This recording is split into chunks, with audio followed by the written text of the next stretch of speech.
So, as far back as 1890, animation has been a popular form of entertainment for kids and adults alike. As an animator of 8 years myself, I have a personal interest and knowledge in this topic. Today, I'm going to be discussing the masters of animation, the types of animation, and the reach of animation. Now, if we're discussing masters, you can't leave out Walt Disney.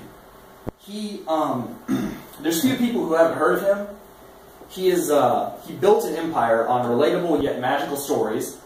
Also, he had one of the most memorable mascots of all time, Mickey Mouse. We all know Mickey Mouse. Next is Chuck Jones. You might not recognize him. He made Looney Tunes.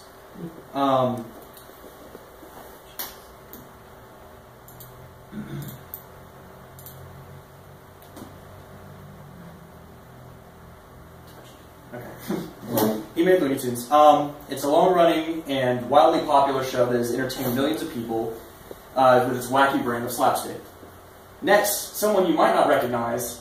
This guy's name is Osamu Tezuka. He's a Japanese animator, and a lot of people refer to him as the godfather of anime. Now, anime is basically just Japanese animation. So he created Astro Boy. Does anybody recognize Astro Boy? That looks like he does. Okay. We go way back. Oh, okay. I see what this is. So this is Hayao Miyazaki. He founded Studio Ghibli, which is an animation company that's responsible for a bunch of critically acclaimed films, such as Spirited Away, Howl's Moving Castle, and Arrietty. Now, when we're looking at animation, they generally break it down into two types. Skip ahead there. They generally break it down into two types. There's traditional animation, which is generally on paper, and sometimes the traditional artists will use cells to help them out. Cells are transparent slides that let you change one part of the animation but keep the other part intact. It's really useful for backgrounds, like if you have a character that's walking across the background. You don't want to have to change the background every time. So, in digital animation, there's way too many to name for digital animation. But I'm going to talk about the ones that I know about, that I do a lot of work in. And so I do a lot of work in Flash, which is Adobe Flash, if any of you have heard of it.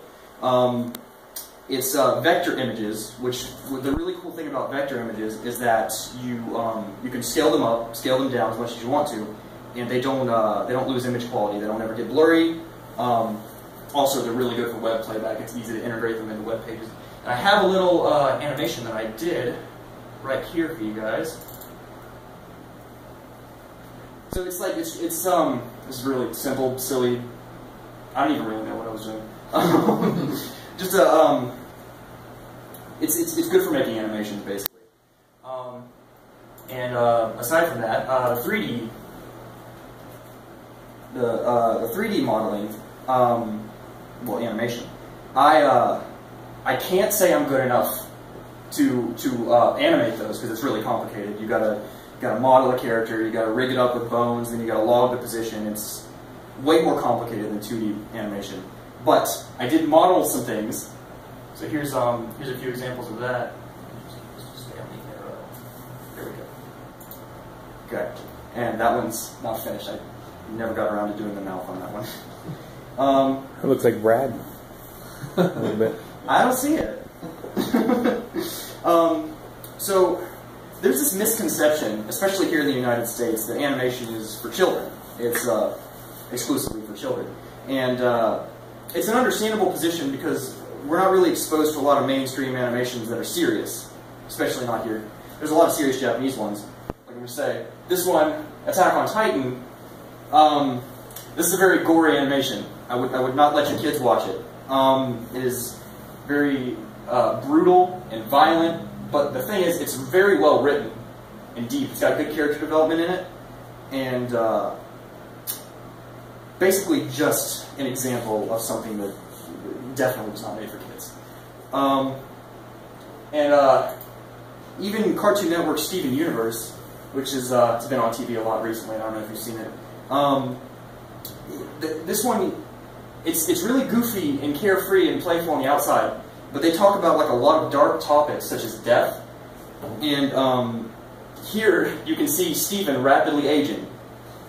It's pretty terrifying.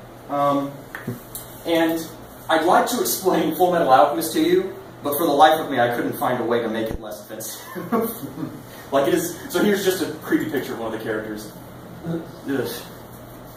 Gave him nightmares as a kid. So, in conclusion, full circle. In conclusion, animation is a useful tool and a great form of entertainment.